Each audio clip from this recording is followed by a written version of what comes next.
श्रीमा श्री अरविंद आज उपस्थित थिबा समस्त अपा भाई मान को मोर प्रणाम। विषय वस्तु प्रपतिंकर गोटे भाषण संग्रहित होइछि स्थितिशील एवं गतिशील आध्यात्मिकता। आम जिते स्थितिशील विषय चिंता करूँ से मन हुए जे गतिशीलता हूँ तार विपरीत। जदि गोटे वस्तु स्थिर रही आम जान साधारण बुद्धि प्रयोग करी जे यार गति ना। जदि गोटे जिनस गतिशील बा गति करुच्ची ताकू आम स्थितिशील बोली कहि परिबा ना। किंतु श्री अरविंद भाषा रे उभय गतिशीलता एवं स्थितिशीलता होती परस्पर परिपूरक। जो वस्तुटी गतिशील ता भितरे स्थितिशीलता थाए बा जो वस्तु वर्तमान स्थितिशील बोली मन होची ता भितरे गोटे गतिशीलता रही थाए। धरा जो गोटे गाड़ी टी आम रखी देचे ता भितर गतिशीलता रही केवल खाली जिते इग्नाइट करा होची स्टार्ट करा होची सेते से गति करछि। तार वर्तमान आध्यात्मिकता देखिबा जे से स्थितिशील एवं गतिशील आध्यात्मिकता ये विषय आलोचना करिया पूर्व श्री अरविंद लाइफ डिवाइन अन्य गोटे विषय प्रति दृष्टि आकर्षण करी ताहा होची क्रम विवर्तनवाद। ये विषय तो बहुत आलोचना है समस्ते जानते जे जल वस्तु केमती सृष्टि घटिला। ये जल वस्तु भितरु दिने जीवन स्फुरण होता प्राण शक्ति आसीला से उद्भिद गुड़े सृष्टि हेले प्राणी माने सृष्टि हेले एवं तापरे जेते मनुष्य सृष्टि है से मन शक्ति बोली आ गोटे शक्ति आम मान भर को आसला। मूलतः आमे माने से प्राणी पर्यायभुक्त प्राणी मान जो 4टी गुण रही आहार निद्रा भय मध्यम से सब आम भर मौजूद रही। जोड़े जिनस आम एक्सट्रा रही गोटे हूँ the power to think and the power to talk। आमे चिंता करि परछु कथावार्ता करि परछु जोटा कि प्राणी माने करि पारु ना। ये तो साधारण कथा डार्विन कथा कहिसंती वेदर मध्य कथा रही जे 5टी कोषर क्रम उन्मोचन घटिव अन्नमय कोष प्राणमय कोष मनोमय कोष विज्ञानमय कोष एवं आनंदमय कोष। तेबे जो जोड़े नुआ कथा या सहित संपृक्त ही रही से विषय कौन वैज्ञानिक माने दृष्टिपात करना कौन चिंताशील व्यक्ति के चिंता करना। समग्र जगत रे केवल माँ ही प्रथम थर ए विषय पर दृष्टिपात करे एवं जगत को जनईदेले जे विवर्तन सांगे सांगे आउ जुड़े जिनस समांतराल भाव में गति कर चली। गोटे हूँ मनीष क्रमशः अधिकरु अधिक स्थूलता को त्याग करी अधिकरु अधिक सूक्ष्मता ग्रहण करते विवर्तन प्रथम पावच हूँ जड़ ता भितर जो शारीरिक शक्ति थिला से गोटे अफुरंत शक्ति तांकर शरीर गुड़िक भारी मजबूत। धरा जाऊ गोटे पर्वत से दीर्घ दिन धरी सेमती रही शरीर विशेष किसी परिवर्तन होना जदि बाह्य हस्तक्षेप करा भांगी से भांगुची किंतु एत सहज भांगुना। सेमती जलाशय समुद्र ये जुग जुग धरी रही शारीरिक परिवर्तन विशेष किसी जिते प्राण शक्ति आसला से शरीर उपरू क्रमशः गुरुत्व हटि जाइए आउ गोटे सूक्ष्मतर शक्ति प्राण शक्ति भितर संचारित है। अर्थात पर्वतर शरीर जेतिकी टाण गोटे वृक्षर शरीर से टाण हो न पारे एवं गोटे वृक्षर शरीर जेतिकी टाण गोटे प्राणीर शरीर से टाण हो न पारे। किंतु प्राणी माने मध्य शारीरिक शक्ति अधिकारी थे प्राण सहित शरीर से दि जाइथिला एवं से शारीरिक शक्तिर अधिकारी थे। सेमाने जो भाई भाव अफुरंत शारीरिक शक्तिर अधिकारी थिले मनुष्य से तुलना से शक्ति संचार कर। अर्थात ଆମେ ଯଦି ଉଦାହରଣ ଦେବା ଜାଣିବା ଯେ ଗୋଟିଏ ହାତୀ ଯେତିକି ଭାର ବୋହିପାରିବ, ଗୋଟିଏ ଅଶ୍ଵ ଯେତିକି ଦ୍ରୁତ ଗତିରେ ଦୌଡ଼ି ପାରିବ, ଗୋଟିଏ ମର୍କଟ ଯୋଉ କ୍ଷିପ୍ରତାର ସହିତ ଗୋଟିଏ ବୃକ୍ଷର ଆଉ ଗୋଟିଏ ବୃକ୍ଷକୁ ଡେଇଁ ପଡ଼ିବ, ମଣିଷ ତାହା କରିପାରିବ ନାହିଁ। କାରଣ ମଣିଷର ବିଭାବ ଆଉ ଗୋଟିଏ ଦିଗରେ ବିକଶିତ ହେଇଛି, ଯାହା ହଉଛି ସ୍ଥୂଳ ଶାରୀରିକ ଶକ୍ତି ଠାରୁ ଆଉ ସୂକ୍ଷ୍ମତର ଗୋଟେ ଶକ୍ତି, ତାହା ହଉଛି ମନ। ଏଇ ମନ ଶକ୍ତି ବଳରେ ସେ ପଶୁ ଶକ୍ତିକୁ ନିଜ ଆୟତ୍ତକୁ ଆଣିପାରିବ। ହାତୀ ଯେତେବେଳେ ଶକ୍ତିଶାଳୀ ହଉନା କାହିଁକି, ଅଶ୍ଵ ଯେତେ ଶୀଘ୍ର ଧାବମାନ ହଉନା କାହିଁକି, ବାନର ଯେତେ କ୍ଷିପ୍ର ଗତିରେ ଲମ୍ପ ପ୍ରଦାନ କରୁନା କାହିଁକି, ମନୁଷ୍ୟର ପ୍ରଜ୍ଞା ନିକଟରେ, ମନୁଷ୍ୟର ଶକ୍ତି ନିକଟରେ ସେମାନେ ପରାଭୂତ ହେଇଛନ୍ତି। ଏବଂ ଏଇ ସତ୍ୟଟି ମା ଉଦ୍ଘାଟନ କରିଛନ୍ତି ଏବଂ କହିଛନ୍ତି ଯେ ଯେତିକି ଯେତିକି ବିବର୍ତ୍ତନ ଆଗକୁ ଚାଲିଥିବ, ଆମେ ସେତିକି ସେତିକି ସ୍ଥୂଳତାକୁ ତ୍ୟାଗ କରି ସୂକ୍ଷ୍ମତା ଦିଗରେ ଗତି କରୁଥିବା। ଏ ଗଲା ପ୍ରଥମ ସମାନ୍ତରାଳ ଗତି, ଯାହାକି ବିବର୍ତ୍ତନ ସାଙ୍ଗରେ ତାଳ ଦେଇକି ଚାଲିଛି। ଆଉ ଗୋଟିଏ ଜିନିଷ ଆମେ ଲକ୍ଷ୍ୟ କରିବା ଯେ ଆମର ଯୋଉ ହଷ୍ଟାଇଲ ଫୋର୍ସେସ୍ ଗୁଡ଼ିକ ଅଛନ୍ତି, ଯାହାକୁ ଆମେ ଆଣ୍ଟାଗୋନିଷ୍ଟ ଫୋର୍ସ ବୋଲି କହୁ ବା ବିରୋଧୀ ଶକ୍ତି, ଏମାନେ ମଧ୍ୟ ମୂଳରୁ ଆମ ସହିତ ରହିଛନ୍ତି। ଯେତିକି ବିବର୍ତ୍ତନ ଚାଲିଛି ସେତିକି ସେତିକି କ୍ରମଶଃ ସେମାନଙ୍କର ଗତି ମଧ୍ୟ ଗୋଟିଏ ଗୋଟିଏ ନୂଆ କ୍ଷେତ୍ରକୁ ସମ୍ପ୍ରସାରିତ ହଉଛି। ଆମେ ଦେଖିବା, ଧରାଯାଉ ରାମଙ୍କୁ ଯଦି ଆମେ ଧରିନେବା ଯେ ପୂର୍ଣ୍ଣାଙ୍ଗ ଅବତାରର ସେ ହେଉଛନ୍ତି ପ୍ରଥମ ସ୍ୱରୂପ। ତାଙ୍କ ପୂର୍ବରୁ ଯୋଉ ଅବତାର ଗୁଡ଼ିକ ଥିଲେ ସେଗୁଡ଼ିକ କେହି ମାନବୀୟ ଅବତାର ନଥିଲେ। ବାମନ ଅବତାର ଗୋଟିଏ କ୍ଷୁଦ୍ର ମାନବ ବା ଗୋଟିଏ ଅପରିପକ୍ୱ ମାନବକୁ ବୁଝାଉଥିଲା। ଏବଂ ରାମଙ୍କୁ ଯଦି ଆମେ ଧରିବା ଯେ ପୂର୍ଣ୍ଣାଙ୍ଗ ମାନବ ଅବତାରର ପ୍ରଥମ ପାବଚ୍ଛ, ସିଏ ଜଗତକୁ ଆସିଥିଲେ ଯୋଉ କାର୍ଯ୍ୟ କରିବା ପାଇଁ, ତାଙ୍କ କାର୍ଯ୍ୟଟି କେବଳ ଶାରୀରିକ କ୍ଷେତ୍ରରେ ହିଁ ସୀମାବଦ୍ଧ ହେଇକି ରହିଗଲା। ଅର୍ଥାତ୍ ସେ ଆସିଥିଲେ ରାବଣକୁ ମାରିବା ପାଇଁ କି ରାବଣକୁ ହତ୍ୟା କଲେ, ରାବଣତ୍ୱ କିନ୍ତୁ ଲୋପ ପାଇଲା ନାହିଁ, ଆଜି ପର୍ଯ୍ୟନ୍ତ ମଧ୍ୟ ତାହା ରହିଛି। ତାର କାରଣ କ'ଣ? ତାର କାରଣ ହଉଛି, ଆମେ ଯଦି ଏଣ୍ଟାୟାର ରାମାୟଣ ପୃଷ୍ଠା ଦେଖିବା, ତା ଭିତରେ ଆମେ ଗୋଟିଏ ଜିନିଷ ପାଇବା ଯେ ଶାରୀରିକ ଶକ୍ତି ଉପରେ ସେଥିରେ ବେଶୀ ଜୋର ଦିଆଯାଇଛି। ରାବଣ ଗୋଟିଏ ଶିବଲିଙ୍ଗକୁ ଉତ୍ପାଟନ କରିକି ନିଜ ରାଜ୍ୟକୁ ନେଇ ଆସିଲା। ହନୁମାନ ଗୋଟିଏ ପାହାଡ଼କୁ ଉଠେଇ ଚାଲି ଆସିଲେ, ସମୁଦ୍ରକୁ ଡେଇଁ ପଡ଼ିଲେ, ତାପରେ ପଥର ଗୁଡ଼ିଏ ଆଣିକି ତାକୁ ପାଣି ଉପରେ ରଖିକି ଗୋଟିଏ ବନ୍ଧ ସୃଷ୍ଟି କରାଗଲା। ଇଏ ସବୁ ହଉଛି ଶାରୀରିକ ଶକ୍ତିର ପ୍ରତୀକ। ଅର୍ଥାତ୍ ସେତେବେଳେ ହଷ୍ଟାଇଲ ଫୋର୍ସେସ୍ କେବଳ ଶାରୀରିକ କ୍ଷେତ୍ରରେ ହିଁ କାର୍ଯ୍ୟଶୀଳ ଥିଲା, କାରଣ ସେତେବେଳକୁ ପ୍ରାଣିକ ଚେତନା ଭିତରକୁ ତାହା ପ୍ରବେଶ କରିନଥିଲା। ଏବଂ ଶାରୀରିକ କ୍ଷେତ୍ରରେ ତାଙ୍କୁ ସେଇ ଶାରୀରିକ ଶକ୍ତି ବଳରେ ହିଁ ଦମନ କରାଯାଇ ପାରିଲା। ଆମେ ଯଦି ଦେଖିବା, ଆମେ ଜାଣିବା ଯେ ରାମଚନ୍ଦ୍ର କୌଣସି ମାନବର ସହାୟତା ନେଇନଥିଲେ। ଅବଶ୍ୟ ବିଭୀଷଣ ତାଙ୍କୁ ପରାମର୍ଶ ଦେଇଥିଲେ, କିନ୍ତୁ ସେ କୌଣସି ମାନବୀୟ ସହାୟତା ନେଇନଥିଲେ, ଅଯୋଧ୍ୟାରୁ ସୈନ୍ୟବାହିନୀ ମଗେଇ ନଥିଲେ, କି ନିକଟବର୍ତ୍ତୀ କୌଣସି ରାଜାଙ୍କୁ ସୈନ୍ୟ ସହାୟତା ଦେବା ପାଇଁ ପ୍ରାର୍ଥନା କରିନଥିଲେ। ସିଏ ବରଂ କେତେ ଗୁଡ଼ିଏ ଇତର ପ୍ରାଣୀମାନଙ୍କ ଭିତରେ ନିଜ ଶକ୍ତି ବଳରେ ଦିବ୍ୟତା ସଞ୍ଚାର କରି ସେଇ ଦିବ୍ୟତା ସହାୟତାରେ ଗୋଟିଏ ଭୟଙ୍କର ରାକ୍ଷସୀ ଶକ୍ତିକୁ ମାରିଦେଇ ପାରିଲେ। କିନ୍ତୁ ତାର ରାବଣତ୍ୱ ଏପର୍ଯ୍ୟନ୍ତ ମଧ୍ୟ ରହିଛି। ତାପରେ ଆସିଲେ ଶ୍ରୀକୃଷ୍ଣଙ୍କର ଅବତାର। ଯେତେବେଳେ ସିଏ ଆସୁଛନ୍ତି, ସେତେବେଳେ ଏଇ ହଷ୍ଟାଇଲ ଫୋର୍ସେସ୍ କେବଳ ଶାରୀରିକ କ୍ଷେତ୍ର ନୁହେଁ, ତା ସହିତ ପ୍ରାଣିକ କ୍ଷେତ୍ରକୁ ମଧ୍ୟ ସମ୍ପ୍ରସାରିତ ହେଇଗଲେଣି। ଏଣ୍ଟାୟାର ମହାଭାରତରେ ଆମେ ଦେଖିବା ଯେ ଲୋଭ, ମୋହ, କାମନା, ଅଶ୍ଳୀଳତା, ଇଏ ସବୁ ତା ଭିତରେ ଭର୍ତ୍ତି ହେଇ ରହିଛି, ଯାହା ହଉଛି ଗୋଟିଏ ପ୍ରାଣିକ ଶକ୍ତିର ପ୍ରତୀକ।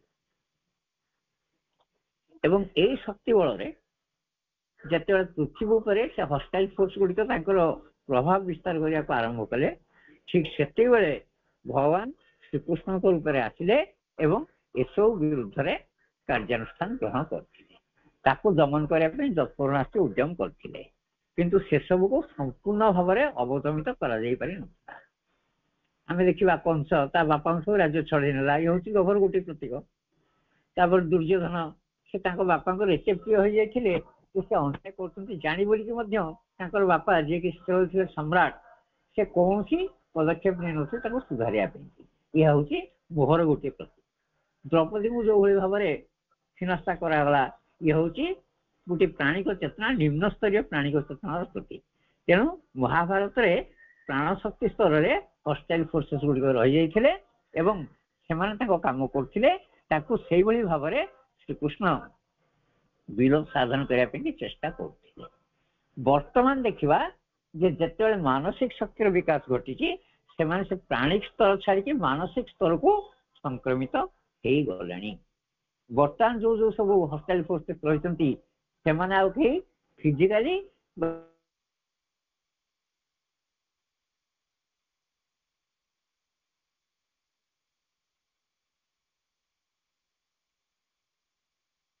ଭାଇଟା ଜଣଙ୍କ ପାଖକୁ ଗୋଟେ ମେସେଜ ଆସିଯିବ, ଆକାଉଣ୍ଟ ଆପଣଙ୍କର ବନ୍ଦ ହେଇଯିବ, ଏଇ ଅନଲାଇନରେ ଏଇ ନମ୍ବରଟା ଆସିଛି, ଆପଣ ଏଇଟାକୁ ଫରୱାର୍ଡ କରିଦିଅନ୍ତୁ। ଆପଣ ଫରୱାର୍ଡ କରିଦେଲେ କିଏ ସେ ଡାଇରେକ୍ସନ ଆପଣଙ୍କୁ ଦେଇଛି ଆପଣ ତାକୁ ଚିହ୍ନି ନାହାନ୍ତି, ଜାଣିନାହାନ୍ତି, କି ତା ନିକଟରେ ମଧ୍ୟ ଆପଣ ନାହାନ୍ତି, ସେ କୋଉଠି ଥାଇକି ଆପଣଙ୍କୁ ଡାଇରେକ୍ସନ ଦେଇଦେଲା, ଆପଣ ତା କଥା ଅନୁସାରେ କାର୍ଯ୍ୟ କଲେ, ଆକାଉଣ୍ଟ ପୁରା ସଫା ହେଇଗଲା। ଫେସବୁକରେ ଯୋଉ ସବୁ ହଉଛି ବନ୍ଧୁତା ହଉଛି, କେହି କାହାକୁ ଦେଖୁନାହାନ୍ତି, କିଛି କରୁନାହାନ୍ତି, ହଠାତ୍ ଗୋଟିଏ କୋଉ ଷ୍ଟେଜରେ ସେମାନେ ତାଙ୍କୁ ବ୍ଲାକମେଲ କରି ଆରମ୍ଭ କରିଦଉଛନ୍ତି ଏବଂ ଶେଷ ପର୍ଯ୍ୟାୟ ହଉଛି ସୁଇସାଇଡ। ବର୍ତ୍ତମାନ ଏଇ ସ୍ତରରେ ହଷ୍ଟେଲ ଫୋର୍ସେସ୍ ମାନେ ଆସି ପହଞ୍ଚିଲେଣି। ତାହେଲେ ଏମାନଙ୍କୁ ଦମନ କରିବା ପାଇଁ ଭଗବାନ ପୃଥିବୀ ପୃଷ୍ଠକୁ ଯେତେବେଳେ ଆସିଲେ ସେତେବେଳେ ସେ କ'ଣ କଲେ, ତାଙ୍କ କାର୍ଯ୍ୟଟା ଏତେ ପ୍ରଭାବଶାଳୀ ହେଲା ନାହିଁ କାହିଁକି? ଏଇ ବିଷୟରେ ଗୋଟେ ବଢିଆ କଥା କୁହାଯାଇଛି।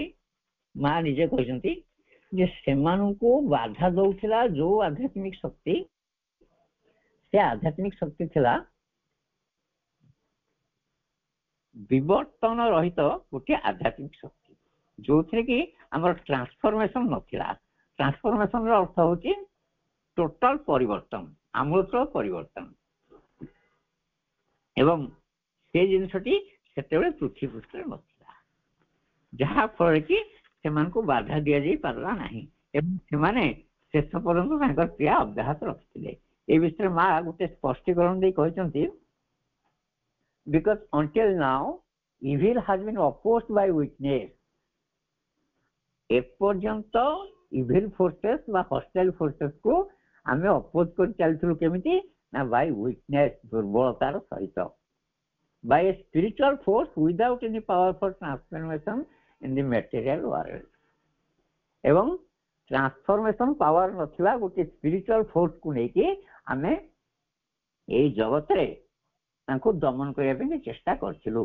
This tremendous effort of goodwill has ended only in deplorable failure and left the world in the same state of misery and corruption and falsehood. ତାର ଫଳ ହଉଥିଲା କ'ଣ ନା ଆମେ ଅଟରଲି ଫେଲିୟର ହଉଥିଲୁ ପ୍ରତ୍ୟେକ କଥା। ଯେମିତି ରାମ ତାଙ୍କ କାର୍ଯ୍ୟରେ ଫେଲିୟର ହେଇଛନ୍ତି, ରାକ୍ଷସକୁ ହତ୍ୟା କଲେ, ଶାରୀରିକ ଭାବଟାକୁ ଶେଷ କରିଦେଲେ, କିନ୍ତୁ ପ୍ରାଣିକ ସତ୍ତାରେ ସେ ରାକ୍ଷସତ୍ୱ ରହିଗଲା, ରାବଣତ୍ୱ ରହିଗଲା। ଶ୍ରୀକୃଷ୍ଣ ମଧ୍ୟ ସେଇଭଳି ଭାବରେ ଫେଲିୟର ହେଇଛନ୍ତି, କାରଣ ସେତେବେଳେ ଯୋଉ ଆଧ୍ୟାତ୍ମିକ ଶକ୍ତି ପ୍ରୟୋଗ କରାଯାଉଥିଲା ସେ ଆଧ୍ୟାତ୍ମିକ ଶକ୍ତିର ନଥିଲା ଟ୍ରାନ୍ସଫର୍ମେସନ ପାୱାର। ତାପରେ ସେ କହୁଛନ୍ତି ଯେ world was left in the same state of corruption and falsehood. ପୃଥିବୀକି ସେଇ ଏକା କରପସନ ଆଉ ଫଲସହୁଡ ଭିତରକୁ ଛାଡ଼ି ଦିଆଯାଇଥିଲା, ତା ଅର୍ଥ ବିଶେଷ କିଛି କରାଯାଇ ନଥିଲା। It is on the same plane as the one where the forces are ruling, that one must have a greater power than theirs. ମା କହୁଛନ୍ତି ଯେ ଯୋଉ କ୍ଷେତ୍ରରେ ସେମାନଙ୍କର ରାଜତ୍ୱ ବଳବତ୍ତର ରହିଛି, ସେମାନଙ୍କର କାର୍ଯ୍ୟ ବଳବତ୍ତର ରହିଛି, ସେଠି ଆହୁରି ଏକ ଉଚ୍ଚତର ଶକ୍ତିକୁ ନେଇ ଆମେ ତାର ସମ୍ମୁଖୀନ ହେବାକୁ ପଡିବ। ଆଉ କ'ଣ ହବ? ଏ power which can conquer them totally in that very domain. ଠିକ ସେଇ ଅଞ୍ଚଳରେ ଯୋଉ ଶକ୍ତି ସେମାନଙ୍କୁ ସମ୍ପୂର୍ଣ୍ଣ କଙ୍କର କରି ନେଇ ପାରିବ, ତାଙ୍କ ଉପରେ ସମ୍ପୂର୍ଣ୍ଣ ବିଜୟ ହାସଲ କରିପାରିବ, ସେଭଳି ଗୋଟିଏ ଶକ୍ତିର ଅପେକ୍ଷାରେ ଆମେ ରହିଛୁ। To put it otherwise, a spiritual force which would be capable of transforming both the consciousness and the material world.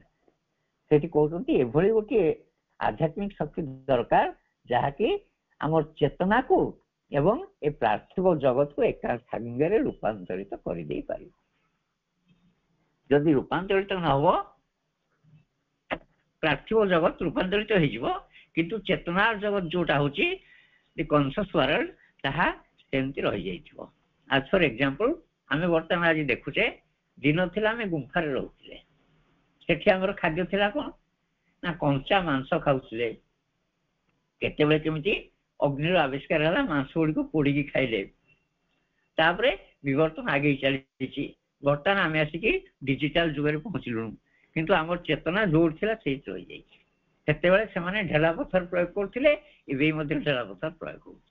ସେତେବେଳେ ସେମାନେ କଞ୍ଚା ମାଂସ ଖାଉଥିଲେ, ବର୍ତ୍ତମାନ ମାଂସକୁ ସେ ଦରପୋଡ଼ା କରିକି ମଣିଷ ଖାଇବାକୁ ବେଶୀ ପସନ୍ଦ କରୁଛି।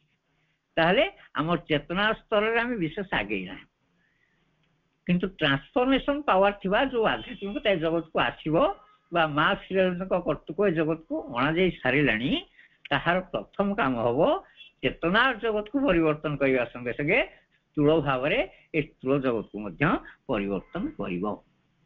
ତାପରେ ସେ କହୁଛନ୍ତି this force is the supramental force. ଇଏ ହଉଛି ସେଇ ଶକ୍ତି ଯାହାକୁ ଆମେ ସୁପ୍ରାମେଣ୍ଟାଲ ବା ଅତି ମାନସିକ ଶକ୍ତି ବୋଲି କହୁ। What is necessary is to be receptive to its action on the physical plane। ଏବଂ ଯାହା ଆମ ପାଇଁ କି ନେସେସରି ତାହା ହଉଛି ଯେ ଫିଜିକାଲ ପ୍ଲେନ୍ ଅର୍ଥାତ୍ এই ଶାରୀରିକ କ୍ଷେତ୍ରରେ ସେ ଶକ୍ତିର ପ୍ରୟୋଗ, and not to run away into a distant nirvana leaving the enemy with full power over part one abundance। ସେ କହୁଛନ୍ତି ଯେ ଆମେ ନିର୍ବାଣ କ୍ଷେତ୍ରକୁ ପଳେଇ ଯିବା ନାହିଁ, ଆମେ ସେଇଠି ରହିକି ତାର ମୁକାବିଲା କରିବା, ତାକୁ ଛାଡ଼ି ଦେଇ ଚାଲିଯିବା ନାହିଁ। ଶ୍ରୀରବିନ୍ଦ ଗୋଟେ ଜାଗାରେ କହୁଛନ୍ତି ଯେ ଆମର ଏଇ ଯୋଉ ପୂର୍ଣ୍ଣ ଯୋଗ, ଏ ଯୋଗର ସର୍ବପ୍ରଧାନ ଅନ୍ତରାୟ ହଉଛି ଆମର ଶାରୀରିକ ଶକ୍ତି ବା ଫିଜିକାଲ ପ୍ଲାନ୍। ଫିଜିକାଲ ପ୍ଲାନ୍ଟା ଯୋଉଟା ତାକୁ ପରିବର୍ତ୍ତନ କରିବା ଏତେଟା ସହଜ ନୁହେଁ। କାହିଁକି ନା ଯେତେ ଥର ଚେଷ୍ଟା କରାଯାଇଛି ସେ ସବୁଥରକ ସ୍ପଷ୍ଟ ଭାବରେ ଡିନାଇ କରିଦେଇଛି ପରିବର୍ତ୍ତିତ ହବା ପାଇଁ। ତାପରେ ବହୁ ଆଧ୍ୟାତ୍ମିକତାର ଶକ୍ତି ପ୍ରୟୋଗ କରାଯାଇଛି। ତାହା ହଉଛି ଯେତେବେଳେ ଭଗବାନ ଏ ପୃଥିବୀ ପୃଷ୍ଠରେ ଅବତୀର୍ଣ୍ଣ ହଉଛନ୍ତି ସେତେବେଳେ ସେ ତାକୁ ପରିବର୍ତ୍ତନ କରିବା ପାଇଁ ଚେଷ୍ଟା କରୁଛନ୍ତି। ସାଧୁ ସନ୍ଥ ମାନେ ମଧ୍ୟ ବହୁବାର ସେସବୁ ଚେଷ୍ଟା କରୁଛନ୍ତି, କିନ୍ତୁ ପ୍ରତ୍ୟେକ ଥର ସେ ସବୁଗୁଡ଼ିକ ନିଷ୍ଫଳ ହେଇଯାଉଛି। କେମିତି ହଉଛି ଏ ବିଷୟରେ ଶ୍ରୀରବିନ୍ଦ ଆଲୋଚନା କରି କହିଛନ୍ତି ଯେ ସେଇ କ୍ଷେତ୍ରଟି ହଉଛି ଗୋଟେ ବଡ ଡେଞ୍ଜରସ୍ କ୍ଷେତ୍ର, ଏ ରିସ୍କି ଜୋନ୍। ତା ଭିତରକୁ ସହଜରେ କୌଣସି ଶକ୍ତି ପ୍ରବେଶ କରିପାରେ ନାହିଁ କି ତା ଭିତରେ କୌଣସି ପରିବର୍ତ୍ତନ ଆଣିପାରେ ନାହିଁ। ପ୍ରାଚୀନ କାଳରେ ମୁନି ଋଷି ମାନେ ସେ କ୍ଷେତ୍ରରେ ବହୁ ଚେଷ୍ଟା କରି ଦେଖିଛନ୍ତି ଯେ ଶାରୀରିକ ଶକ୍ତି ବା ଯୋଉଟା ଫିଜିକାଲ ପ୍ଲେନ୍ ବୋଲି ଆମେ କହୁଛୁ ତାର ରେସ୍ପନ୍ସ ଭାରି କମ୍। ସେ ସବୁ ଖାତିର କରେନି, ସେ କିଛି ଗୋଟେ ଜିନିଷ ସହଜରେ ଗ୍ରହଣ କରେନି, ତାକୁ ପ୍ରତ୍ୟାଖ୍ୟାନ କରିଦିଏ। ତେଣୁ ସେମାନେ କ'ଣ କରୁଥିଲେ ନା ତା ଉପରେ ପ୍ରାଣିକ ଶକ୍ତି ଏବଂ ମାନସିକ ଶକ୍ତିର ଚାପ ପ୍ରୟୋଗ। ଯେତେବେଳେ ମାନସିକ ଶକ୍ତି ତାକୁ କଙ୍କର କରିବାକୁ ସମର୍ଥ ହେଲା ନାହିଁ, ସେତେବେଳେ ସେ କହିଲେ ଠିକ ଅଛି, ଲେଟ୍ ଅସ୍ ଆବାଣ୍ଡନ୍ ଇଟ୍ ଆଣ୍ଡ ଗୋ ଆହେଡ୍। ୟାକୁ ଛାଡ଼ି ଦିଅ, ଏ ପରିବର୍ତ୍ତନ ହବ ନାହିଁ, ସେ ଦିଗରେ ଆଉ କୌଣସି ପଦକ୍ଷେପ ଦେବାର ଆବଶ୍ୟକତା ନାହିଁ। ତେଣୁ ନିର୍ବାଣ, ମୁକ୍ତି, ମୋକ୍ଷ ଏଇସବୁ ଲକ୍ଷ୍ୟ ସେ ଅଗ୍ରସର ହେଇ ଚାଲିଲେ। ଏବଂ ଏଇ ଯୋଉ ଆଧ୍ୟାତ୍ମିକତାର ପ୍ରୟୋଗ କରାଯାଉଥିଲା, ଶ୍ରୀଅରବିନ୍ଦ କହୁଛନ୍ତି ଦିସ୍ ଇଜ୍ ଦି ଷ୍ଟାଟିକ୍ ସ୍ପିରିଚୁଆଲିଜମ। ଇଏ ହଉଛି ସ୍ଥିତିଶୀଳ ଆଧ୍ୟାତ୍ମିକତା, ଅର୍ଥାତ୍ ୟାର ଗୋଟେ ଫୋର୍ସ ସେମିତି ନଥିଲା, ସେତେ ଅଧିକା ନଥିଲା ଯାହା ଦ୍ୱାରା କି ଏ ସବୁ ଜିନିଷ ଗୁଡାକର ପରିବର୍ତ୍ତନ କରିଦେଇ ପାରିଥାନ୍ତା। ମନ ଶକ୍ତି ବା ମନ ସ୍ତରଟି ପରିବର୍ତ୍ତନଶୀଳ, ସେ ପରିବର୍ତ୍ତନ ହେଇଯାଇ ପାରିବ। ପ୍ରାଣ ଶକ୍ତିରେ ଯଦିଓ ଟିକେ କିଛି ଅସୁବିଧା ରହିଛି, ତଥାପି ମଧ୍ୟ ସେ ପରିବର୍ତ୍ତନଶୀଳ ଏବଂ ପରିବର୍ତ୍ତନ କରି ଦିଆଯାଇ ପାରିବ। ମା ପ୍ରଥମେ ଏଇ କଥା ଆଶ୍ରମରେ ଚେଷ୍ଟା କରୁଥିଲେ। ଯେତେବେଳେ ସେ ତାଙ୍କର କାର୍ଯ୍ୟଭାର ଗ୍ରହଣ କଲେ, ଶ୍ରୀଅରବିନ୍ଦ ଅନ୍ତରାଳକୁ ଚାଲିଗଲେ ସିଦ୍ଧି ଦିବସ ପରେ ପରେ 1926 ମସିହା ନଭେମ୍ବର 24 ତାରିଖ ପରେ, ଯେତେବେଳେ ଶ୍ରୀଅରବିନ୍ଦ ଚାଲି ଯାଇଛନ୍ତି ନିଭୃତ ସାଧନା କ୍ଷେତ୍ରକୁ ଏବଂ ମାଙ୍କୁ ଆଶ୍ରମ ଦାୟିତ୍ୱ ଦିଆଯାଇଛି, ସେତେବେଳେ ମା ଅଧିମାନ ଶକ୍ତିର ପ୍ରୟୋଗ କରିକି ଆଶ୍ରମର କାର୍ଯ୍ୟଗୁଡ଼ିକ ସବୁ ଦେଖୁଥିଲେ। ଶ୍ରୀଅରବିନ୍ଦ ତାଙ୍କର ଗୋଟେ ଚିଠିରେ ଲେଖିଛନ୍ତି ଯେ ସେତେବେଳେ ମାଙ୍କର ଖାଇବାର କୌଣସି ନିର୍ଦ୍ଦିଷ୍ଟ ସମୟ ନଥିଲା, ବିଶ୍ରାମ ନେବାର କୌଣସି ସମ୍ଭାବନା ନଥିଲା। ସେ ଦିନ ରାତି କାର୍ଯ୍ୟ କରି ଚାଲିଥିଲେ, କେତେବେଳେ ଖାଉଥିଲେ, କେତେବେଳେ ଖାଉନଥିଲେ, ବେଳେ ବେଳେ ଫଳରସ ଟିକେ ଖାଇକି ସେ ରହିଯାଉଥିଲେ। ସେମିତି ରାତିରେ ଅହରହ କାର୍ଯ୍ୟ କରୁଥିଲେ, କେତେବେଳେ ଧ୍ୟାନ ଧାରଣା କରୁଥିଲେ, କେତେବେଳେ କ'ଣ କରୁଥିଲେ, ଏଇଭଳି ଭାବରେ ତାଙ୍କ ଧାରାରେ ସେ କାର୍ଯ୍ୟ କରି ଚାଲିଥିଲେ। ବିଶ୍ରାମ କୌଣସି ସୁଯୋଗ ସେ ପାଇନାହାନ୍ତି। ଯଦି କେତେବେଳେ କୋଉଠି ଘଣ୍ଟାଏ ଅଧେ ଚେୟାର ଉପରେ ଟିକେ ଗଡ଼ି ପଡ଼ୁଥିଲେ, ଢୁଳେଇ ପଡ଼ୁଥିଲେ, ସେ ଅଲଗା କଥା, କିନ୍ତୁ ତଥାପି ତାଙ୍କର ଶାରୀରିକ ପରିବର୍ତ୍ତନ ହେଲା ନାହିଁ। ଶରୀର କୌଣସି ମତେ ଦୁର୍ବଳ ହେଲା ନାହିଁ କି କୌଣସି ପ୍ରକାର ଅସୁସ୍ଥତା ସେ ଅନୁଭବ କରିନଥିଲେ। କାହିଁକି ନା ସେତେବେଳେ ତାଙ୍କ ଭିତରେ ଯୋଉ ଶକ୍ତି କାର୍ଯ୍ୟ କରୁଥିଲା ତାହା ହଉଛି ଅଧିମାନସ ଶକ୍ତି। କାରଣ ସେତେବେଳେ ସେ ଅଧିମାନସ ଶକ୍ତି ହିଁ ସର୍ବୋଚ୍ଚ ସ୍ତରରେ ଥିଲା, ଅତିମାନ ଶାସନ ଥିଲା, ତା ପାଇଁ ପଥ ପ୍ରସ୍ତୁତି ଚାଲିଥିଲା। ପ୍ରଭୁ ନିବୃତ୍ତରେ ରହିକି ତାର ପଥ ପ୍ରସ୍ତୁତ କରୁଥିଲେ। ଏବଂ ସେତିକିବେଳେ କଣ ହେଲା ନା ସାଧକ ମାନେ ଏସବୁକୁ ଗ୍ରହଣ କରିପାରିଲେ ନାହିଁ। ସେତେବେଳେ ତ ଅଳ୍ପ ସଂଖ୍ୟକ ଲୋକ ଥିଲେ ଆଶ୍ରମରେ। 1928-29 ବେଳକୁ ବିଶେଷ କେହି ନଥିଲେ, ଏବଂ ଯୋଉମାନେ ଥିଲେ ସେମାନେ ୟାକୁ ସହଜରେ ଗ୍ରହଣ କରିପାରିଲେ ନାହିଁ ଏବଂ ୟା ସହିତ ସହଯୋଗ କରିପାରିଲେ ନାହିଁ। ଫଳରେ ବାଧ୍ୟ ହେଇକି ମା ସେସବୁକୁ ପ୍ରତ୍ୟାହାର କରିନେଲେ ଏବଂ ମଣିଷର ଅଜ୍ଞାନତା ଭିତରକୁ ଆସି ତାଙ୍କର କାର୍ଯ୍ୟ କରିବାକୁ ଆରମ୍ଭ କଲେ। ମଣିଷର ଅଜ୍ଞାନତା, ମଣିଷର ଦୁଃଖ, ମଣିଷର ଯନ୍ତ୍ରଣା,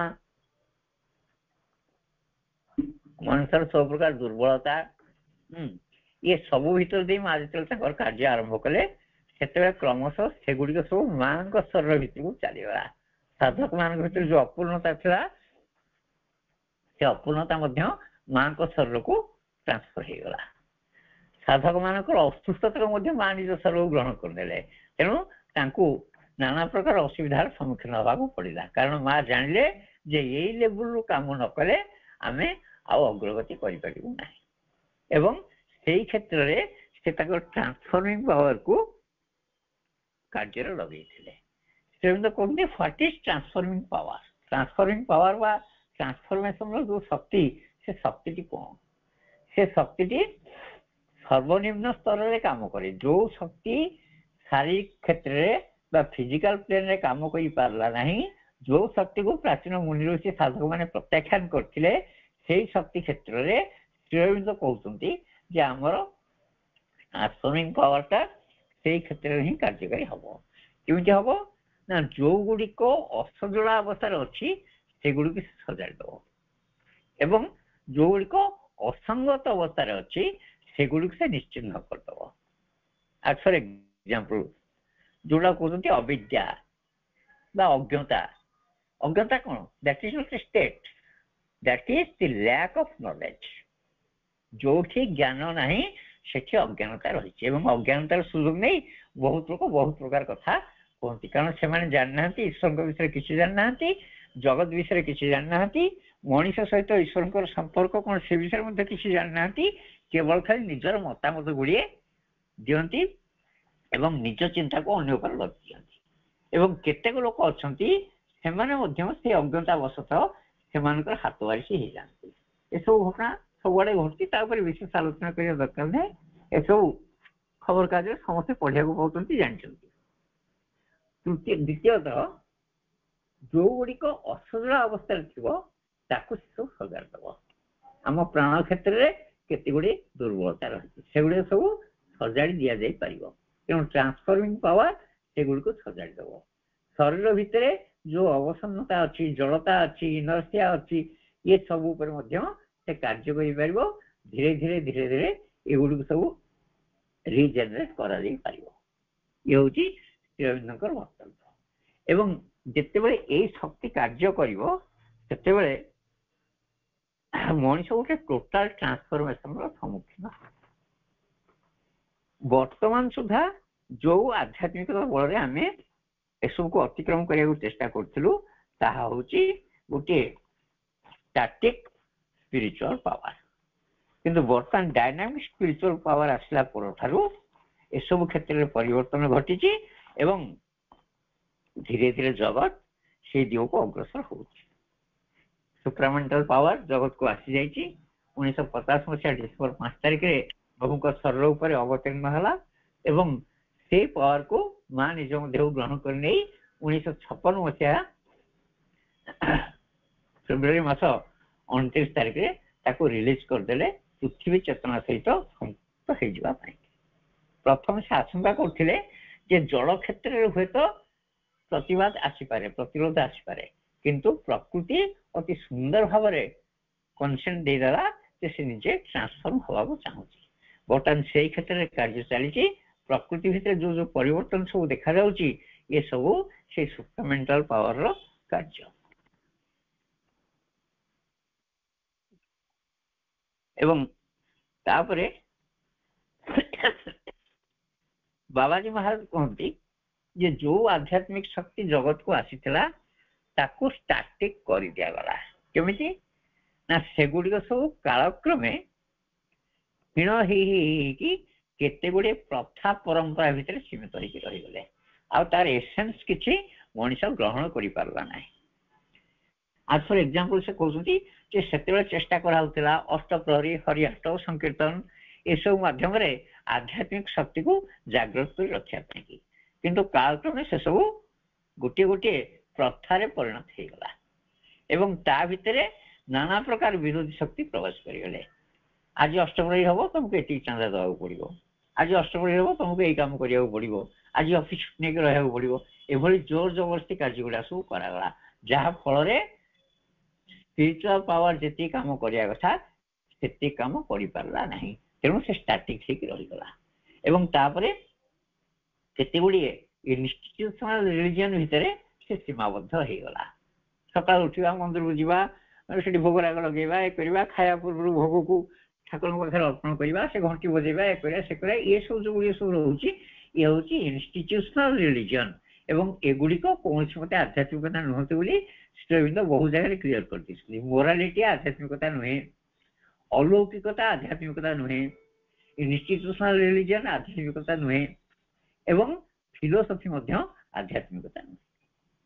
ସେ କୁହନ୍ତି ଆଧ୍ୟାତ୍ମିକତା ଯାହା ସେ ସମ୍ପୂର୍ଣ୍ଣ ଭାବରେ ଗୋଟିଏ ଭିନ୍ନ ବିଷୟ। ଏ ବିଷୟକୁ ଅତି ସରଳ ଭାବରେ ବୁଝେଇବାକୁ ଯାଇ ମନୋଜ ଦାସ ଗୋଟିଏ ସୁନ୍ଦର ଉଦାହରଣ ଦେଇଛନ୍ତି। ସେ କହନ୍ତି ଯେ ଥରେ ଯେତେବେଳେ ଶ୍ରୀକୃଷ୍ଣ ଦ୍ୱାରକାରେ ରାଜତ୍ୱ କରୁଥିଲେ, ଗୋଟିଏ ଛୋଟ ପିଲାଟି ହଠାତ୍ ତାଙ୍କ ଦରବାରକୁ ଚାଲି ଆସିଲା। ସେ ଆସିକି ଶ୍ରୀକୃଷ୍ଣ ତା ଗାଲଟା ଦେଖେଇ କହୁଛି, ଆଜ୍ଞା ଦେଖନ୍ତୁ ସେ ଗୋଟିଏ ପିଲା ମୋ ଗାଲକୁ କେତେ ଜୋରରେ ଜାବଡାଟିଏ ମାରିଛି। ହଠାତ୍ ଶ୍ରୀକୃଷ୍ଣ ତାକୁ ପଚାରୁଛନ୍ତି ଯେ ସେ ପିଲା କିଏ ତୁ ଜାଣିଛୁ? ନା ହଁ ମୁଁ ଜାଣିଛି, ଏଇଠୁ ଅଳ୍ପ ଦୂରରେ ଗୋଟେ ଜଙ୍ଗଲ ଅଛି, ସେ ଜଙ୍ଗଲ ଭିତରେ ଗୋଟେ ଜନବସତି, ସେ ବସତି ଭିତରକୁ ପଶିଗଲା ବେଳକୁ ଡାହାଣ ପଟକୁ ଗୋଟିଏ ଘରଟି ଅଛି, କୁଡ଼ିଆଟିଏ, ସେ କୁଡ଼ିଆରେ ଜଣେ ବୃଦ୍ଧ ଲୋକଟି ରହୁଛି, ସେ ବୃଦ୍ଧ ଲୋକ ହଉଛି ଏ ପିଲାର ଜେଜେବାପା।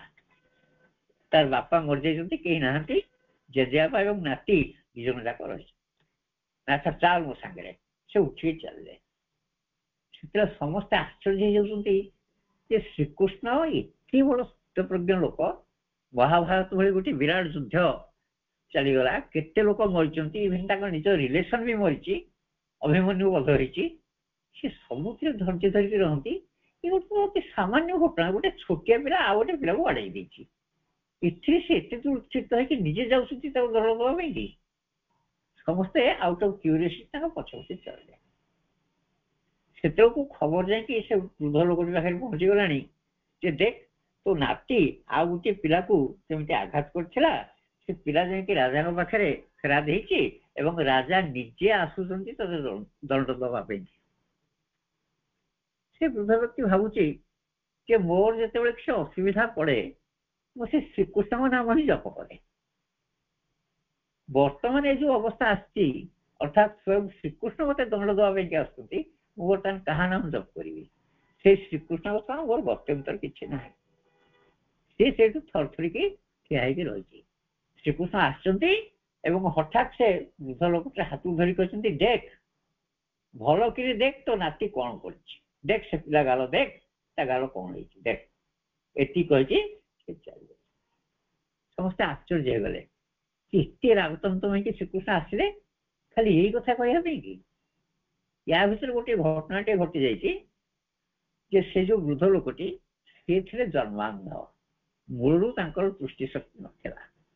ଯେତେବେଳେ ସ୍ୱୟଂ ଭଗବାନ ଆସି ତାଙ୍କୁ କହୁଛନ୍ତି ତୁ ଦେଖ ଭଲକିରି ସେ ପିଲା ଗାଲ କଣ ହେଇଛି, ତୋ ନାତିଟାକୁ କେମିତି ମାଡ଼ ଦେଇଛି, ସେତେବେଳେ ତାର କେବଳ ଖାଲି ଚର୍ମଚକ୍ଷୁ ଖୋଲି ଯାଇଛି ତା ନୁହେଁ, ତାର ମର୍ମଚକ୍ଷୁ ମଧ୍ୟ ଖୋଲି ଯାଇଛି। ଏବଂ ଏଇଭଳି ଭାବରେ କେତେବେଳେ କୋଉ ଅବସ୍ଥାରେ ଭଗବାନ କାହାକୁ ସହାୟତା କରନ୍ତି ସେ କଥା ଅନ୍ୟମାନଙ୍କ ଜାଣିବାର ସୁଯୋଗ ନାହିଁ। ଭଗବାନଙ୍କ ସାଙ୍ଗରେ ମୋର ଯୋଉ ସମ୍ପର୍କ, ମାଙ୍କ ସାଙ୍ଗରେ ମୋର ଯୋଉ ସମ୍ପର୍କ, ତାହା ହୁଏତ ଅନ୍ୟମାନଙ୍କ ସମ୍ପର୍କ ହେଇନପାରେ, କାରଣ ପ୍ରତ୍ୟେକ ବ୍ୟକ୍ତି ସ୍ୱତନ୍ତ୍ର ଏବଂ ତାଙ୍କ ପାଇଁ ସ୍ୱତନ୍ତ୍ର ଧାରାର ବ୍ୟବସ୍ଥା ଅଛି। ତେଣୁ ଭଗବାନ ନିଜସ୍ୱ ଧାରାରେ निज भक्त सहित निज आश्रित सहित निज पाखे जी शरण पशा सहित से कौ भाई धारा संपर्क रक्षा करेंगे से कथा से ही स्थिर करते ये हूँ आध्यात्मिकता एथे इन्स्टिट्यूशनल रिलीजन बोली किसी ना मो भितर मो भगवान भितर कौन कथोपकथन है मुझे द्वारा लाभवान हेली कि क्षतिग्रस्त हेली से कथा केवल मोर भितर सीमित हो दिस इज स्पिरिचुअलिज्म एवं ये स्पिरिचुअलिज्म जिते ट्रांसफॉर्मिंग पावर सहित आसे तार शक्ति अफुरंत भाव में बढ़ी जाए जहाँकि श्री अरविंद ए जगत संभवपर कर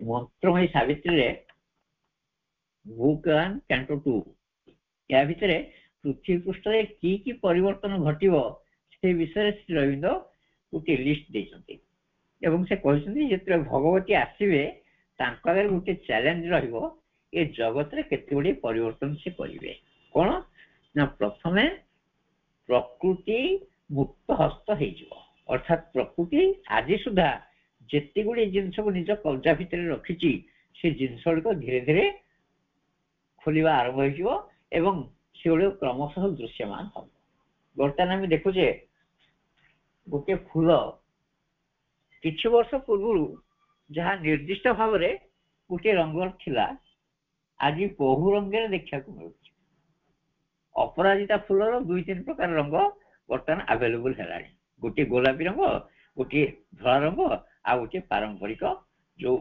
ब्लू रंग से रही मंदार फूलर बर्तमान 14-15 प्रकार रंग आसीगला जिते आम पिला दिने सार मैंने पचारे केतला नालिया फूल ना कह भितर आम मंदार फूल गोटे बोली कहतु कारण आम जानी जे मंदार फूलटा हूँ लाल से लाल व्यतीत अन्य कौन सी रंगर मंदार प्राय देखा मिलू ना आज की 55-60 वर्ष पूर्व ठीक सेमती केते गुडी जिनस जहाँकि सीमाबद्ध होगी वर्षक गोटे निर्दिष्ट समय मिलूला बर्तमान से राउंड ईयर आवेलेबल हो फॉर एग्जांपल आप देखिए कोबी गोटे बिलाती बैंगन गोटे मटर गोटे ये सब आउ सीजनल प्रोडक्ट हो रही ना कारण प्रकृति बर्तमान मुक्त अवस्था हो गलानी एवं एसबू जिनस धीरे धीरे धीरे धीरे से जगत आगे उन्मोचित कर लगी अर्थ भगवती शक्ति या भीतर कार्यकारी हो सेकेंड थिंग से कहते जे जंत्रणा बोली जो जिनसा अच्छी से भैनिश कर आजिकल जंत्रणार विशेष किसी गुरुत्व ना कहीं आनेस्थेसिया बल जंत्रणा मुक्ति पाई जाई पारुछि पेन किलर खाईदेले शारीरिक जंत्रणा दूरीभूत हो जाई पारुछि तेणु बर्तमान मनुष्य क्षेत्र में जंत्रणा जमी धीरे धीरे पराभूत हवा को लगी तृतीय एवं जीवंत एग्जाम्पल टी है वर्तमान जुगे जो युद्ध चली से युद्ध वार द्वारा हो समस्ते भावुले दीर्घ 3 वर्ष है यूक्रेन रशिया मध्य युद्ध चली किंतु से युद्ध गोटे निर्णायक अवस्था को आसीपारी ना कैंसर भली समग्र जगत में व्यापी ना या पूर्व जोड़ी जोड़ी विश्व युद्ध जाइए 1919 रु 1929 गोटे 1939 रु 1945 गोटे द्वितीय विश्व युद्ध ये युद्ध जोड़ी चली जिते हस्टाइल फोर्स गुड़िक गोटे गोटे मनीष को कब्जा कर द्वारा सब भयंकर विपर्य घटी था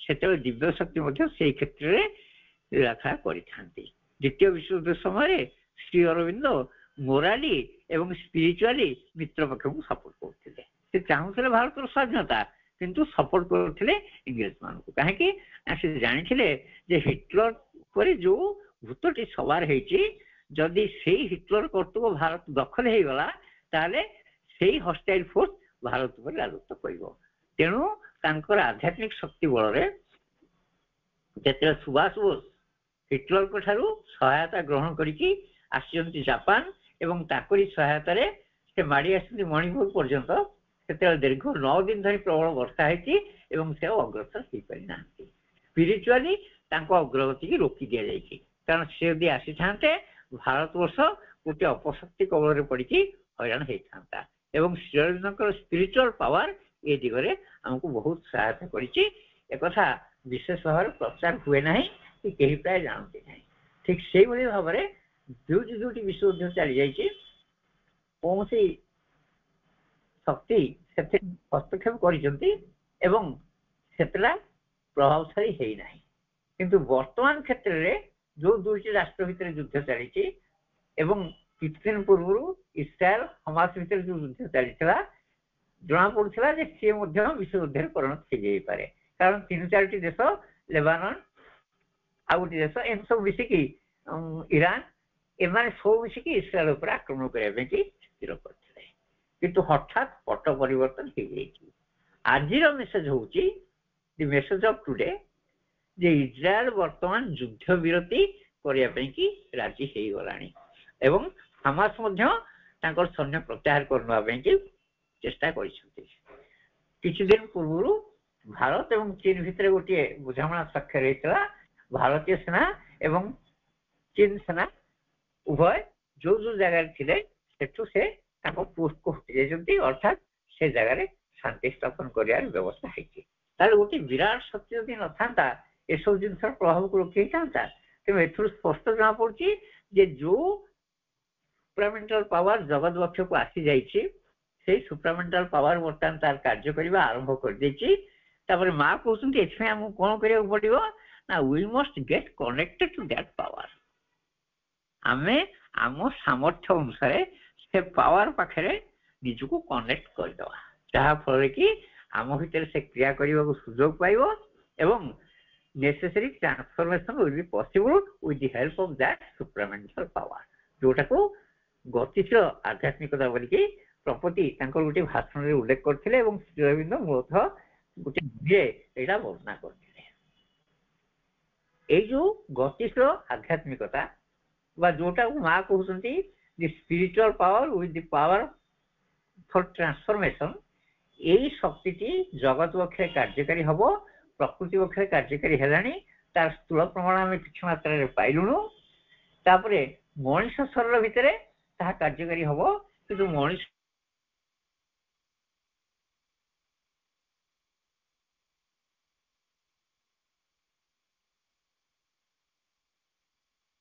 ଗୋଟେ ଶକ୍ତି କାର୍ଯ୍ୟ କରିବା ସେତିକି ସୁଯୋଗ ଲାଭ କରୁଛନ୍ତି।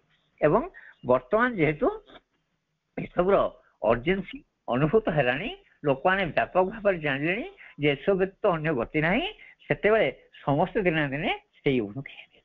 ସେଥିପାଇଁ କି ଶ୍ରୀରାମ କହିଛନ୍ତି the day will come when the most unwilling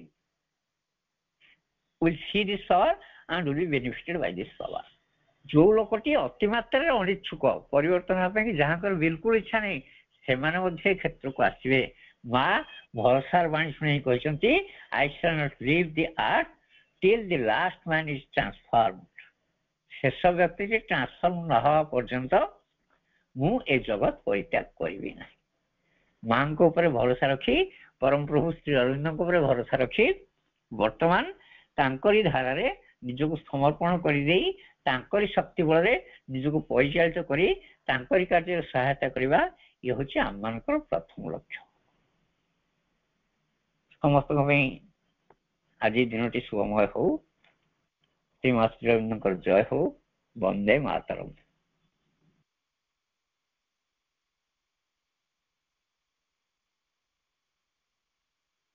ଅଶେଷ ଅଶେଷ ଧନ୍ୟବାଦ ଭାଇ, ବହୁତ ସୁନ୍ଦର ଆଲୋଚନା ଥିଲା, ଧନ୍ୟବାଦ। ପ୍ରକୃତରେ ଯେମିତିକି ଆଜି ଭାଇଙ୍କର ଟପିକ ବି ଥିଲା ଯେ ମାନେ ଏଇଥିରୁ ଆମକୁ ଛୋଟ ଛୋଟ ଜିନିଷ ବିଷୟରେ ମୁଁ ଖାଲି ଟିକେ କହିବା ପାଇଁ ଚାହିଁବି ଯେ ଆମେ କୋଉପରି ଭାବରେ ଆମେ ଏତେ ନିମ୍ନତର ସ୍ତରରୁ ଆମେ କେତେ ମାନେ ଇଜିଲି ଉର୍ଦ୍ଧ୍ୱତର ସ୍ତରକୁ ମାନେ ଉଠିପାରିବୁ। ମାନେ ମୁଁ ଯେତିକି ମୁଁ ଯେତେବେଳେ ପ୍ରୋବ୍ଲେମରେ ଥାଏ ବା କୌଣସି ଜିନିଷ ମତେ ଡାଉଟରେ ଆସୁଥାଏ, ସେତେବେଳେ ମୁଁ ଯାହା ସେତେବେଳେ ଅନୁଭବ କରିଛି ମୁଁ ସେହା ମଧ୍ୟ ଟିକେ କହିପାରିବି ଯେ ତା ପୂର୍ବରୁ ଆମେ ସମସ୍ତେ ଜାଣିଛୁ ଯେ ଗଛ ଷ୍ଟୋନ ଠାରୁ ୱିକ୍, ଗଛ ପଥର ଠାରୁ ୱିକ୍। ପଥରଟାକୁ ଆମେ ଟିକେ ହାଲକା କି କାଟିକି ଆମେ ସେଥିରୁ ସେଟା ତାକୁ ଗୋଟେ ଆକ୍ସ ଭଳିଆ ୟୁଜ କରିକି ଆମେ ତାକୁ ଗଛ ବି କାଟି ଦେଇ ପାରିବା। କିନ୍ତୁ ଷ୍ଟୋନର ପଥରର ନିଶ୍ଚୟ ଭାବରେ କିଛି ଆମ ପାଇଁ ବେନିଫିଟ୍ସ ଗୋଟେ ଦିଟା ଥାଇପାରେ, ଯେମିତିକି କିଛି ମୂର୍ତ୍ତି ବନେଇବା ବା କୌଣସି ଟୁଲ୍ସ ବନେଇବାରେ। କିନ୍ତୁ ଏଠି ଟୁଲ୍ସ ବନେଇଲେ ଆମେ ତ ସେଇ ଜିନିଷ ଗୁଡ଼ିକ ହର୍ଟ କରୁଛୁ। ଯାହା ବି ଆମେ ଷ୍ଟୋନ୍ ବନଉଛୁ ସେଟା ଆମେ କାହାକୁ ଗୋଟେ ହର୍ଟ କରିବା ପାଇଁ ହିଁ ୟୁଜ୍ କରୁଛୁ ଅଧିକତର। କିନ୍ତୁ ଗଛ ଷ୍ଟୋନ୍ ଠାରୁ ୱିକ୍ ମାନୁଛୁ ଆମେ ସମସ୍ତେ, କିନ୍ତୁ ତା ବିନା ଆମର ଲାଇଫ୍ ହିଁ ହେଇପାରିବନି। ତା ସେ ଗଛ ଯଦି ଭାବନ୍ତୁ ଥରେ, ସେ ଗଛ ଯଦି ରହିବନି ତାହେଲେ ୱାଟର ଲାଇଫ୍ ସାଇକେଲ ଚାଲିବନି। ତାପରେ ଦେଖନ୍ତୁ ଆମକୁ ଅମ୍ଳଜାନ ଭଲ ଭାବରେ ମିଳିବ ନାହିଁ, ତାପରେ ବର୍ଷା ହବା ବନ୍ଦ ହେଇଯିବ, ତାପରେ ଇତ୍ୟାଦି ଇତ୍ୟାଦି ଆମକୁ ଆମର ଆହରଣ ପାଇଁ ମଧ୍ୟ କିଛି ମିଳିବ ନାହିଁ। ମାନେ ଆମର ଏମିତି ଇତ୍ୟାଦି ଇତ୍ୟାଦି ବହୁତ ସାରା ଆମର ପ୍ରୋବ୍ଲେମ ହେଇପାରେ। କିନ୍ତୁ ଗଛଟି ୱିକ୍, କିନ୍ତୁ ତାର ସେ ସବୁ ଏଫର୍ଟ ଦେଇଛି, ଆଉ ସେ ପ୍ରତ୍ୟେକଟି ସେକେଣ୍ଡରେ ସେ ଆମକୁ ସର୍ଭ କରୁଛେ, ଯାହା ଦ୍ୱାରା ଆମେ ବହୁତ ଖୁସିରେ ଅଛେ। ଠିକ୍ ସେଇଭଳି ଭାବରେ ଆମର ପାୱାର ମ୍ୟାଟର କରେନି, ଆମର ଖାଲି ଏଫର୍ଟସ୍ ମ୍ୟାଟର କରେ। ଯୋଉଟା କି ଆମର ଏଫର୍ଟ ଯଦି ରିଏଲି ସିନସିୟର ଥିବ ତାହେଲେ ଆମର ୱେରେ କେବେ ବି କିଛି ମାନେ ପ୍ରୋବ୍ଲେମ ଆସିବନି, ତାକୁ ଆପେ ଆପେ ମା ସାଇଡ୍ କରିଦେବେ। ଆଉ ତାକୁ ସେଇ ଏଫର୍ଟସ୍ କି ଆମକୁ କାଇଣ୍ଡଲି କରିବା ପାଇଁ ହବ। କାହିଁକି ନା ଯଦି ଆମେ ଏଫର୍ଟସ୍ ଦଉଛେ, ମାନେ ଏଫର୍ଟସ୍ ହେଲେ ଖାଲି ଆମର ହବ ମାନେ ଭଲ ଆମର ହିଁ ହବ, ଆଉ ବାକି ସମସ୍ତଙ୍କର ହର୍ଟ ହେଇଯିବ। ସେଇଭଳି ଭାବରେ ଏଫର୍ଟ ଦବା ଉଚିତ ନା। ଏଫର୍ଟ ମାନେ ଏମିତିକା ଏଫର୍ଟ ଯେମିତିକି କଲେକ୍ଟିଭ ଏଫର୍ଟ ହବ, ମାନେ ଆମ ସମସ୍ତଙ୍କର ପ୍ରେୟାର ଯିବ, ଆହୁରି ତାଙ୍କ ଡବଲ ସବୁ ଲୋକଙ୍କ ପାଇଁ ଯେମିତି ସେଇ ଏଫର୍ଟଟି ଏକ ମାନେ ଏକ ଆଶୀର୍ବାଦ ରୂପରେ ଆସିବ। ସେଇଭଳି ଭାବରେ ଆମର ଏଫର୍ଟଟି ଏକ କାଇଣ୍ଡ, ଏକ ପ୍ୟୋର, ଏକ ସ୍ପଟଲେସ୍ ଏଫର୍ଟ ଆଉ ଗୋଟେ ପ୍ରାର୍ଥନା ହବା ଉଚିତ। କିନ୍ତୁ ଆଜିକାଲି ତ ଏଇ ଏଫର୍ଟ ତ ଦୂରର କଥା, ଆମେ ମଣିଷକୁ କ୍ଷମା କରିବା ଦୂରର କଥା, ଆମେ ତ ଏଇ ଆନିମାଲ ମାନଙ୍କୁ ବି ଛାଡୁନୁ, ଆମେ ତାଙ୍କୁ ତ ଖାଇଯାଉଛୁ।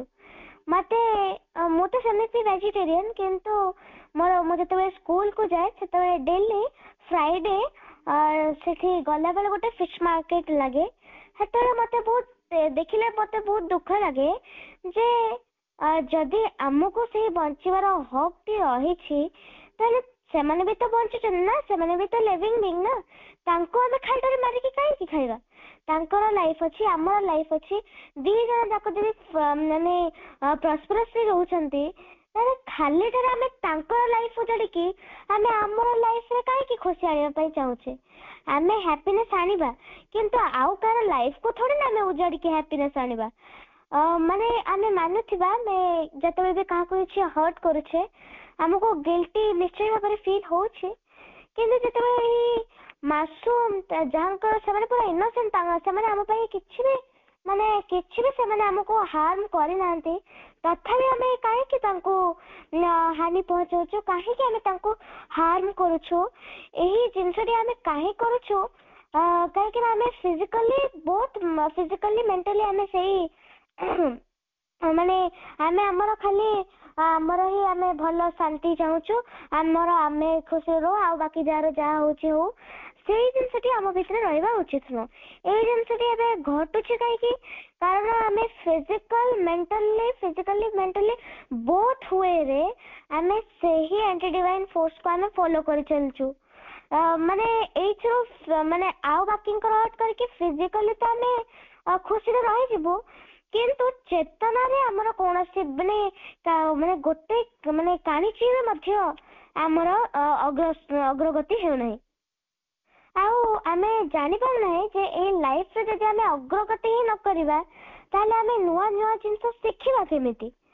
ଯଦି ଆପଣ ଦେଖନ୍ତୁ, ଯଦି ଆପଣ ଡିଜେଲର କାରରେ ପେଟ୍ରୋଲ ପକେଇବେ, ସେ ଚାଲିବ କି?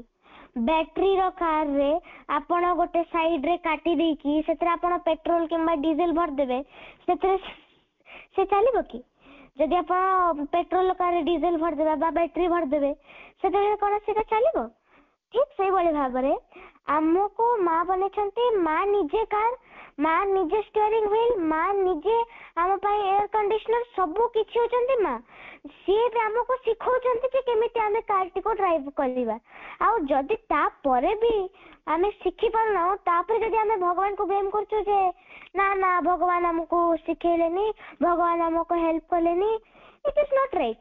କାହିଁକି ନା ମାନେ ଆମେ ଯେତେବେଳେ ଜିନିଷଟିକୁ ନିଜେ ଆମ ଆଡୁ ଏଫର୍ଟ ଦଉନେ ଯେ ଆମେ ଏଇଟା କରିବାନି, ଆମର ଯେତେବେଳେ ଇଚ୍ଛା ଶକ୍ତି ହିଁ ନାହିଁ, ସେତେବେଳେ ସେଇ ଜିନିଷଟିକୁ ଘଟିବା ମାନେ ଯଦି କେହି ବି ଆସିକି ଆମକୁ କରିବା ପାଇଁ ଚେଷ୍ଟା କରିବ, ସେଇଟା ଆମ ଦ୍ୱାରା ହବ ନାହିଁ। କାହିଁକି ନା ଆମକୁ ତା ଦ୍ୱାରା ମାନେ ତାକୁ କିଛି କରିବାର ଇଚ୍ଛା ହିଁ ନାହିଁ। ଆମେ ଏଇ ଜିନିଷଟିକୁ କରି କରି ଆମେ ଭାବୁଛୁ ଯେ ଭଗବାନ ଆମକୁ କଷ୍ଟ ପହଞ୍ଚଉଛନ୍ତି, ବହୁତ ପ୍ରୋବ୍ଲେମ ଦଉଛନ୍ତି, କିନ୍ତୁ ଏଇ ଜିନିଷଟିକୁ ଆମେ ଭାବିକି ନିଜକୁ ହିଁ ବହୁତ ବଡ ପ୍ରୋବ୍ଲେମରେ ଆମେ ଫସଉଛୁ। ଆମେ ମାନେ ଆମେ ଗାଡି ଚଲେଇବା ତ ଶିଖିଛୁ, କିନ୍ତୁ ଆମେ ତାକୁ ଠିକ ସିକ୍ୱେନ୍ସରେ ଚଲଉନୁ। ଆମେ ଯଦି ବ୍ରେକ୍ ଲଗେଇବାର ଥିବ ସେତେବେଳେ ଆପଣ ଏସ୍କେଲେଟର ଚିପି ଦେବେ, ତାହେଲେ ନିଶ୍ଚୟ ଭାବରେ ସେଠି ଗୋଟେ ଆକ୍ସିଡେଣ୍ଟ ହବ। ଆପଣ ଚଲେଇବା ନିଶ୍ଚୟ ଭାବରେ ଆମେ ସମସ୍ତେ ଜାଣିଛୁ ଗାଡିଟିକୁ, କିନ୍ତୁ ଆମେ ଯଦି ତାକୁ ସିକ୍ୱେନ୍ସରେ ହିଁ ଚଲେଇ ପାରିବାନି, ତାହେଲେ ଗାଡି ଚଲେଇବା ଶିଖିବାର ମାନେ ଭ୍ୟାଲ୍ୟୁଟା ହିଁ କଣ? ମାନେ ଆମେ ଡେଷ୍ଟ୍ରୟ ହେଇକି ବି ନିଜକୁ ଆମେ ଠିକ କରିପାରୁଛେ, ସବୁ ଜିନିଷ ଆମେ କରିପାରିବା। ମା ସବୁବେଳେ ଆମକୁ ହେଲ୍ପ କରୁଛନ୍ତି, ଆଉ ସେତେବେଳେ ଯଦି ଆମେ ନିଜକୁ ହିଁ ହେଲ୍ପ କରିବା ପାଇଁ ଚାହୁଁନେ, ତାହେଲେ କେମିତି ହବ?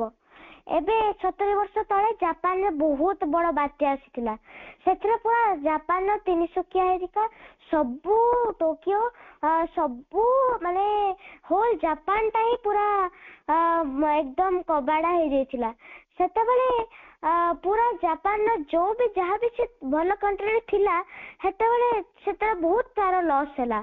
ସେତେବେଳେ ସେଇ ଲୋକମାନଙ୍କ ଭିତରେ ଏଭଳି ଏକ ମାନେ ଗୋଟେ ହୋପ୍ ଥିଲା, ଗୋଟେ ରେ ଅଫ୍ ହୋପ୍ ଥିଲା ଯେ ନା ଆମେ ଆମର ମାନେ ଏଇ ଯୋଉ କଣ୍ଟ୍ରିଟିକୁ ଆମେ ଆଉ ଥରେ ସେଇ ଇକୋନୋମିରେ ଆଗକୁ ବଢେଇ ନେଇଯିବୁ। ଆଉ ସେମାନେ ଏଭଳି ସେଇ 70 ବର୍ଷର ଏଭଳି ଏକ ଚେଞ୍ଜ ଆଣିଲେ ଯେ କି ମାନେ ସେଇ ଏଫର୍ଟଟି ତାଙ୍କର ପ୍ରତ୍ୟେକଟି ମଣିଷ ସେଠି ଏଫର୍ଟ ଦେଲା ସେତେବେଳେ, ଆଉ ମାନେ ଏଭଳି ଏକ ଏଫର୍ଟ ଦେଲା ଯୋଉଟା କି ସେଇ କଣ୍ଟ୍ରିଟିକୁ ଆଜି ପୁରା ୱାର୍ଲଡର ସବୁଠୁ ଆଡଭାନ୍ସ କଣ୍ଟ୍ରି ବନେଇଦେଲା। ତ ମୁଁ ଖାଲି ଛୋଟ ମେସେଜଟି ଦେବା ପାଇଁ ଚାହିଁବି ଯେ ଆମର ପାୱାର ମ୍ୟାଟର କରେନି, ଆମେ କେତେ ଯାଇ ଆମେ କଣ୍ଟ୍ରିବ୍ୟୁଟ କରିପାରିବା ମ୍ୟାଟର କରେ ନାହିଁ। ଆମେ କେତେ ପର୍ଯ୍ୟନ୍ତ ଆମେ ପାରୁ ପର୍ଯ୍ୟନ୍ତ ଆମେ ଆମର ଯେତିକି ଆମେ କରିପାରିବା ସେତିକି ପର୍ଯ୍ୟନ୍ତ ଆମେ ଲିମିଟକୁ ନେଇଯିବା, ତାପରେ ସବୁ ଯଦି ଭଗବାନଙ୍କ ହାତରେ ଛାଡିଦେବା, ମା ସେତେବେଳେ ଆପେ ଆପେ ଆମକୁ ହେଲ୍ପ କରିବେ। ସେତେବେଳେ ଆମକୁ କିଛି କରିବାର ହିଁ ଦରକାର ନାହିଁ। ଏତିକି କହିବା ପାଇଁ ଚାହିଁବି।